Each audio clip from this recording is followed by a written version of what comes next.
The Global Braid, Anya's Magic Loaf, The Giant Surprise. Our story begins on a sunny morning in a village of winding cobblestone streets.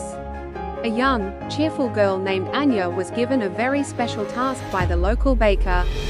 He had just pulled an enormous, golden loaf of bread straight out of his roaring stone oven. "Take this home to your family, Anya," he called out with a warm wave. Anya giggled, hugged the warm, giant loaf tightly in her arms, and ran down the lane as fast as her boots could carry her, eager to share the freshly baked goodness. Slicing the magic. When Anya arrived home, her kitchen filled with the delicious, comforting aroma of warm crust and yeast. Her little brother and grandparents immediately gathered around the heavy wooden table, their eyes wide with excitement. With a steady, careful hand, Anya sliced into the big loaf. As they ate, her grandfather opened a favorite book to share old family stories, teaching the children how baking bread is a wonderful way to bring family together. Learning the ancient twists. Inspired by her grandfather's stories, Anya wanted to learn the family secret, how to braid dough. She practiced every single day. Soon, under the warm glow of the bakery lanterns, she proudly showed off her very first perfect creation, a beautifully twisted challah loaf.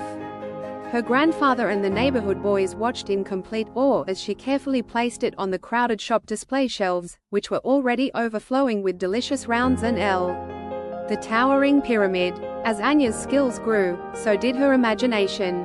One starry night, she decided to create something spectacular, the Grand Bread Pyramid. With her family watching happily in the background, Anya worked with lots of flour and dough at the main counter.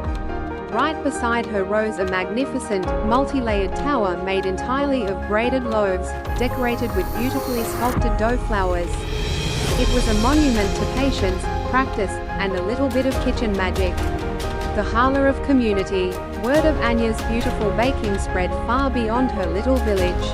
Soon, travelers from different lands and cultures began visiting the cozy bakery, bringing their own traditions and stories with them. To welcome them all, Anya's family hosted a grand feast called the challah of community. People of all backgrounds sat side by side, sharing a long table piled high with round loaves, pretzels, and traditional treats, proving that a warm piece of bread and a friendly smile can make anyone feel right at home. A tapestry for the world. The final chapter of Anya's journey brought the whole town together for their biggest celebration yet, the Global Challah Tapestry. The bakery was bursting with life, hung with international flags and filled with the happy sound of shared laughter. Together, the diverse community worked to braid a massive, legacy tree, out of golden dough. Even the youngest children sat at the little apprentice tables on the right, happily twisting their own small dough knots, ensuring this sweet story of friendship and global unity would keep going for generations to come.